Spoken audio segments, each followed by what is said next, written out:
Assalamualaikum warahmatullahi wabarakatuh. Saya di sini, Nisa Ramadhani, akan menjelaskan 6 materi dari patologi 2. Yang pertama, plasenta previa dan solutio. Yang kedua, kegawat daruratan pada persalinan atau plasenta, ya seperti retensia plasenta dan prolaps tali pusat.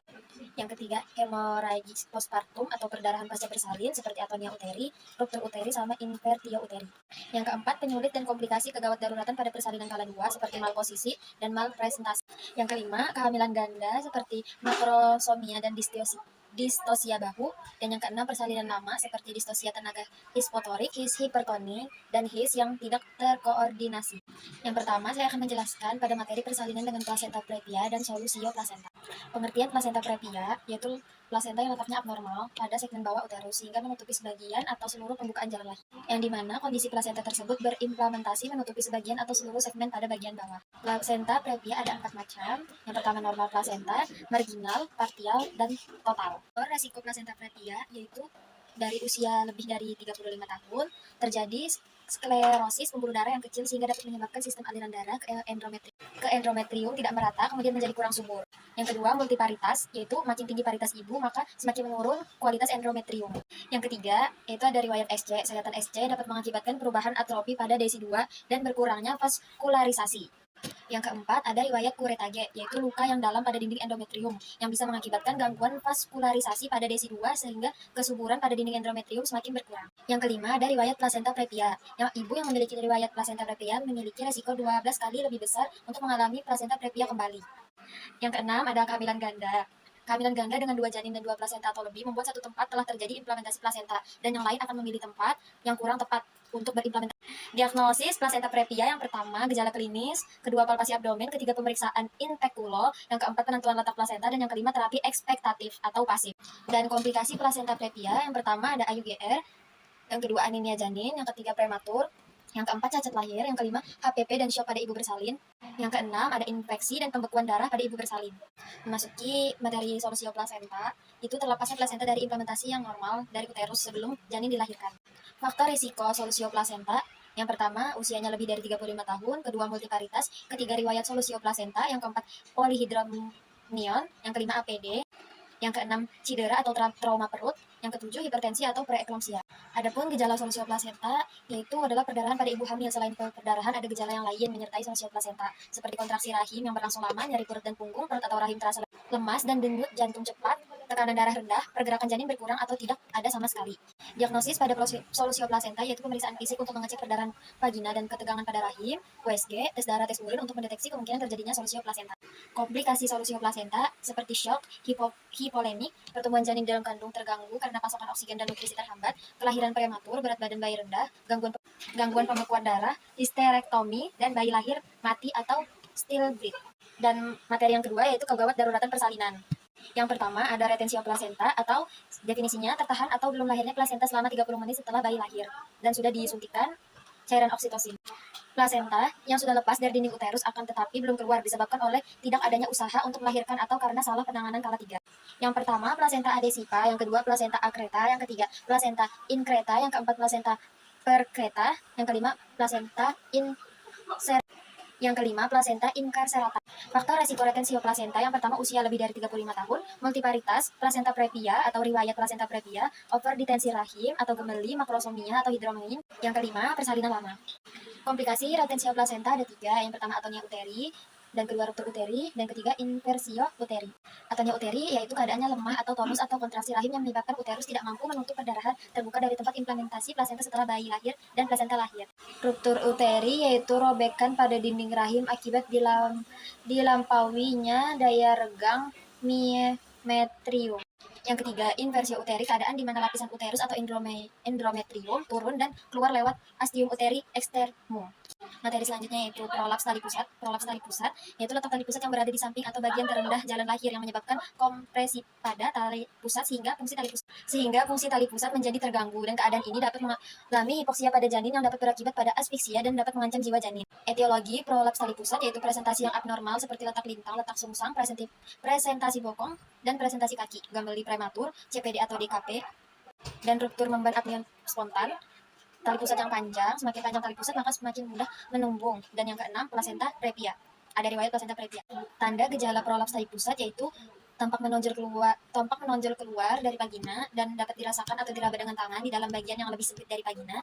Terdapat bradikardia janin DJJ kurang lebih dari 100 kali per menit dan hipoksia janin ditandai dengan gerakan janin yang jarang dan lemah. Komplikasi prolaps tali pusat yang pertama infeksi intrapartum pada ibu dan gawat janin atau seperti DJJ dan gerak janin. Materi selanjutnya itu plasenta res atau sisa plasenta yang tertinggal bagian plasenta yang di dalam uterus yang menyebabkan terjadinya perdarahan postpartum. Etiologinya, pertolongan kala uri sebelum waktunya, pertolongan persalinan oleh dukun, dan persalinan dengan tindakan paksa, pengeluaran plasenta tidak hati-hati atau salah pada manajemen kala 3. Komplikasi pada plasenta res yaitu polip plasenta atau plasenta yang tumbuh dan dapat menjadi besar, anemia yang berkelanjutan, infeksi perineum, dan kematian akibat perdarahan. Materi ketiga yaitu postpartum hemorrhage. Definisi perdarahan pasca bersalin yaitu ada 2, perdarahan minor, kehilangan darah 500 sampai 1000 mili, dan yang kedua perdarahan major, kehilangan darah lebih dari 1000 mili. Klasifikasi perdarahan pasca bersalin ada 2, yaitu primer dan sekunder. Primer terjadi dalam 24 jam pasca bersalin, 80% disebabkan oleh atonia uteri. Dan yang sekunder terjadi setelah 24 jam pasca bersalin dan 6 sampai 12 minggu postpartum.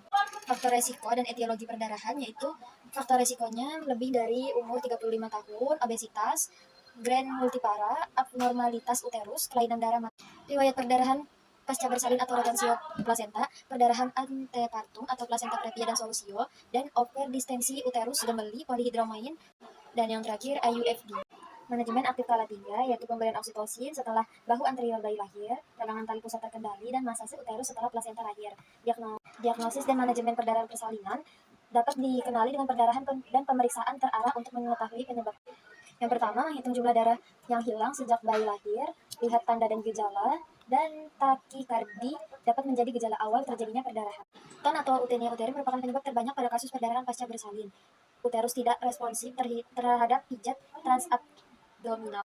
Oksitosin merupakan treatment yang paling efektif untuk menangani perdarahan pasca bersalin.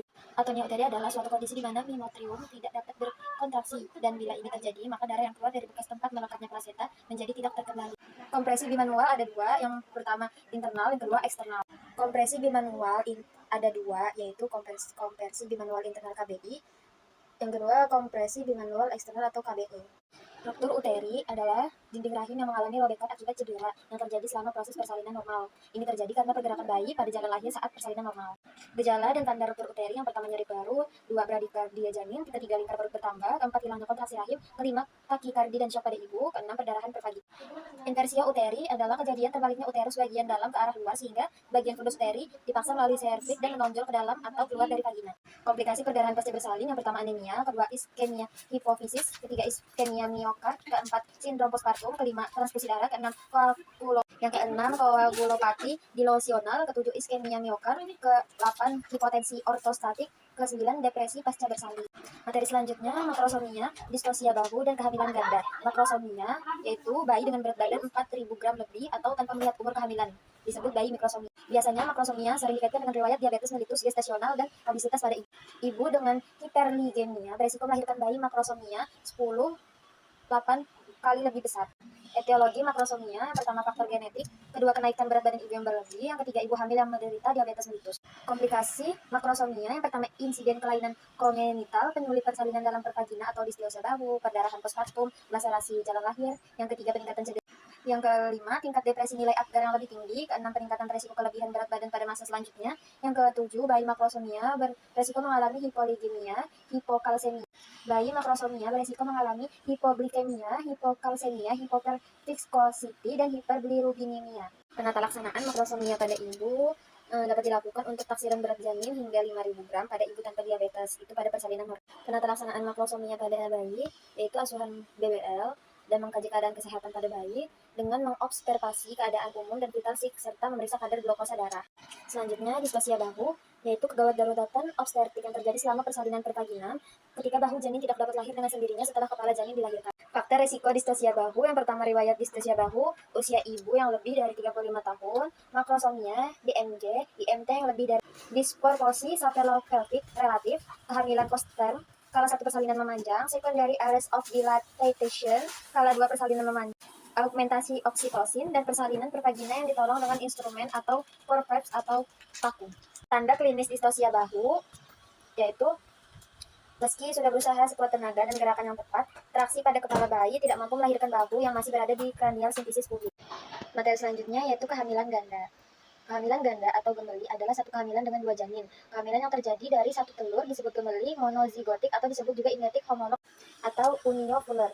Kehamilan kembar monozigotik yaitu jenis kelaminnya sama, rupanya sama, golongan darah sama, cap tangan dan kaki sama, plasenta 1, korion 1, amnion 2 atau plasenta 1, korion 1, amnion 1. Kehamilan kembar dizigotik yaitu jenis kelamin tidak selalu sama, perasaan seperti kakak beradik, golongan darah tidak selalu sama, cap tangan dan kaki tidak sama, plasenta 2, korion 2 dan amnion 2.